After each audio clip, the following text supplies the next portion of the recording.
Alors, actuellement, là où on est en train de monter sur la falaise, ça je l'avais fait avec Del Mouloud dans le temps, en 72. On est venu pour voir si on pouvait trouver quelque chose à Irzer, mais je l'ai fait passer d'abord par cette falaise-là, qui puisse voir et dominer le panorama d'Irzer. Et puis, une fois que serait bien mis dans sa tête qu'Irzer, comment il a été fendu, une fois qu'on avait terminé, on est reparti vers le Czar d'Irzer. On est rentré à la grotte, je lui ai fait visiter la grotte, je lui ai fait visiter la Fougara d'Irzer, je lui avais fait visiter la palmeraie d'Irzer, et puis après on est parti à Tinjillet. Tinjillet, c'est à peu près à 4 km d'ici, quoi. Et puis à Tinjillet, il y avait la forteresse, là-bas sur ta gourette, de Tinjillet, là-bas, on avait trouvé les Tifina. Alors il avait photographié, il a cherché sur tout le pourtour de Vieux Czar pour trouver autre chose. Et puis à la fin, on est redescendu pour partir vers Atsaïd. Et puis à Atsaïd, on est parti voir un certain Siyida. Finalement, Allah yarhamou, Siyida, on ne l'avait pas trouvé là-bas. Il était parti dans le toit. Parce que dans le temps, Siyida, il avait beaucoup de choses qui pouvaient enrichir Del Mouloud, Allah yarhamou. Et finalement, on ne l'avait pas trouvé. On l'a loupé de 2 heures à peu près de décalage. Et puis de là-bas, on était parti à Cali. Cali aussi, on croyait trouver un grand shérif. Mais finalement, le shérif, il y avait la fête à Guntur. Il était absent de Cali pour aller rencontrer la fête de Guntur. Bon, on est parti vers Arlad. Bon, Arlad, on était parti juste pour photographier un peu le paysage d'Arlad, c'est tout, mais pas pour la recherche d'autres choses, quoi. Il a photographié, puis on était revenu, puis on est remonté vers Timoul. Et puis on a passé l'après-midi avec des gens que Del Mouloud devait rencontrer le soir. Et puis voilà, la journée de 72 a été terminée à Timimoun vers 4 heures du matin. C'est Del Mouloud qui a fait connaître l'Ahlil dans le monde entier? Ah oui, c'est grâce à lui. Alors, vous me dites, c'est Mouloud Mamri qui a... C'est grâce à Del Mouloud Mamri qui a fait connaître l'Ahlil du Gourara pour le monde entier. Et c'est grâce à lui que l'Ahlil a revu parce qu'il allait vraiment presque disparaître. Mais à la chance que Del Mouloud était arrivé à temps. Et puis il avait écrit, il avait enregistré parce qu'il avait amené avec lui un musicologue qui s'appelait Pierre Augier. Alors Pierre Augier, lui, c'est un mordu, vraiment mordu, d'Ahlil. Lorsqu'il y a l'Ahlil, Pierre Augier, il ne faut pas lui parler.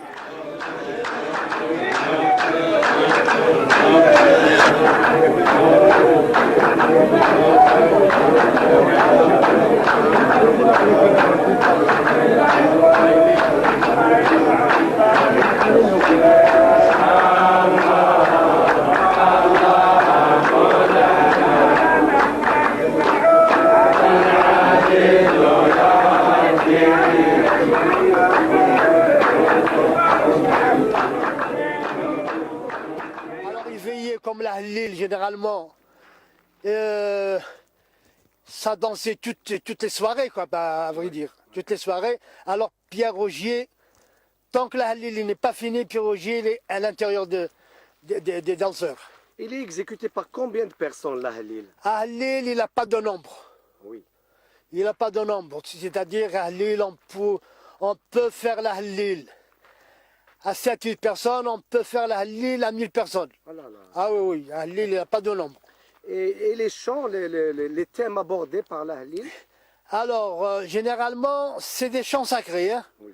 Ça commence par Allah et ça termine par Allah et Muhammad Rasulullah. Allah. Alors, il y a dans la Halil, il y a le Mserrah, il y a la Ougrout, il y a le Tra. Et bien, généralement, le Mserrah et la Ougrout, Oui. c'est pour les débutants d'Ahlil.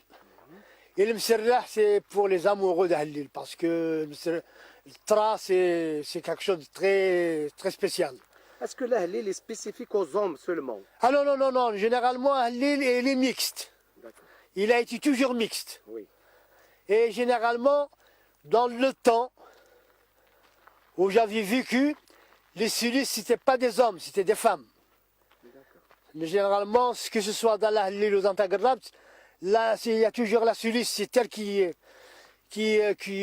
Entame, qui domine le. Ah oui, ah oui, ah oui. Est-ce que la Halil est accompagnée d'un instrument de musique, par exemple? Alors, dans la Halil, elle contient 2 instruments.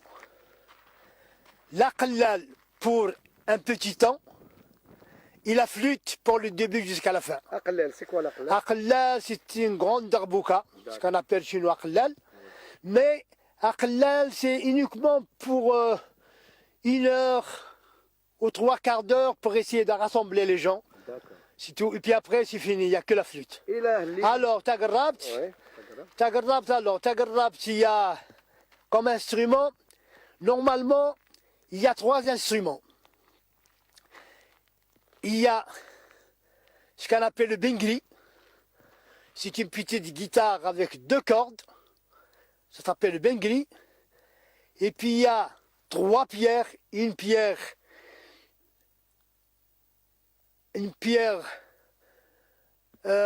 ovale et 2 petites pierres. La pierre ovale, on l'a mis par terre. Et les 2 petites pierres, une pierre sur la main gauche et une pierre sur la main droite. Ah, d'accord.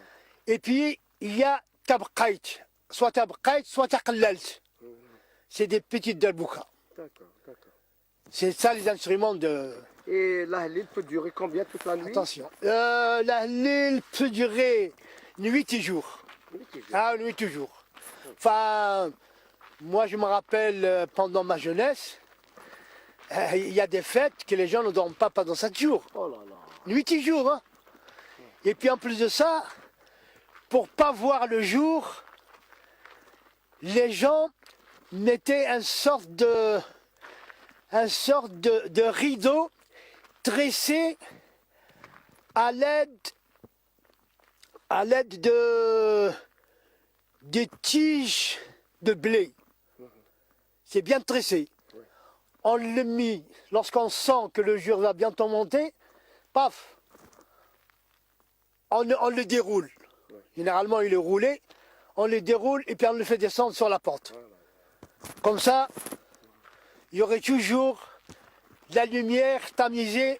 Tamisé, ouais, ouais. Tamisée parce que généralement, comme les gens fumaient, et que des fois on trouve la tante, on trouve la sœur, on trouve la cousine, généralement, surtout dans Tagarrab, la lumière tamisée. Vous avez dit qu'il fume. Il fumait quoi? Bon, il fumait, dans le temps, le kiff, c'était toléré. Oui.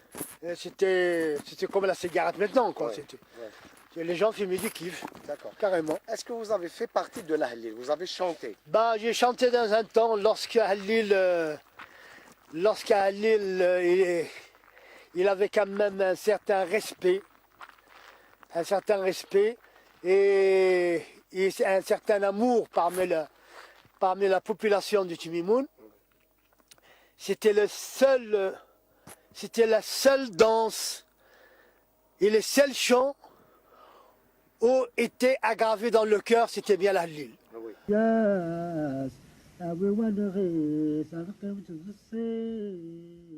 On allait au jardin chanter la Halil. Les femmes, lorsque ils moulaient du blé, c'est la Halil. Lorsque ils roulaient du couscous, c'est la Halil. On entendait dans le temps à Timimoun que la Halil, dans les maisons et dans les jardins. Alors il est arrivé maintenant, à ce temps de cette jeunesse.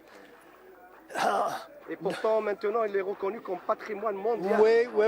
C'est en quelle année qu'il a été reconnu?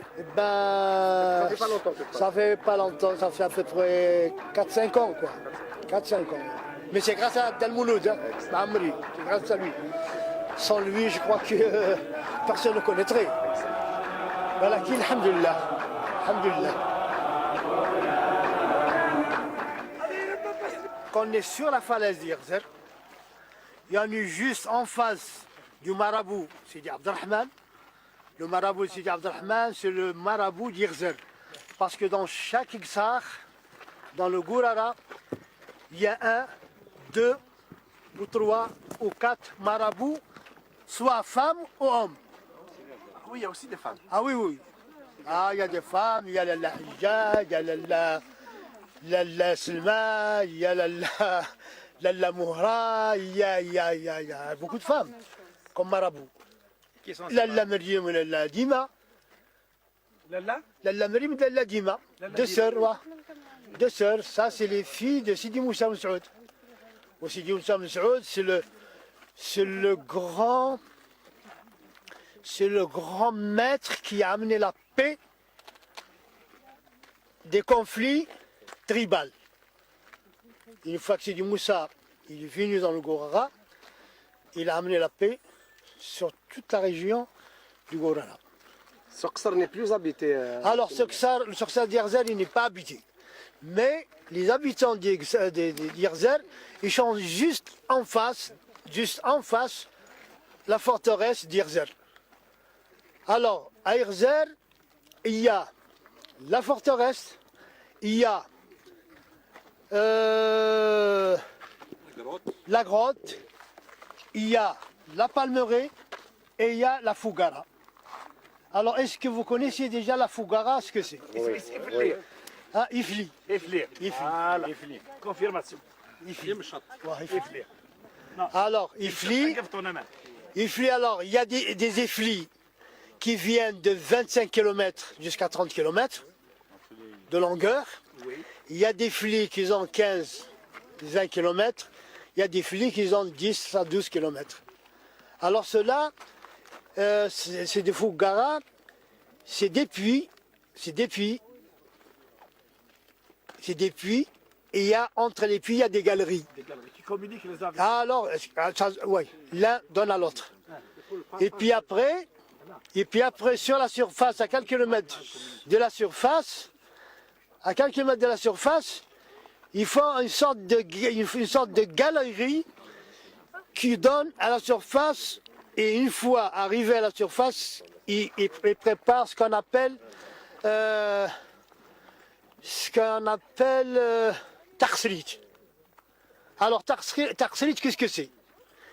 Tarsrit, c'est là où la Fougara rassemble son eau. Et c'est là où la Fougara, il y a le partage des eaux. Le partage des eaux, c'est à tarsrit. Au tarsrit, c'est une sorte de peigne. D'ailleurs, vous allez voir tout à l'heure, une sorte de peigne. Et chaque trou de ce peigne contient un débit d'eau acheté du propriétaire d'un secteur.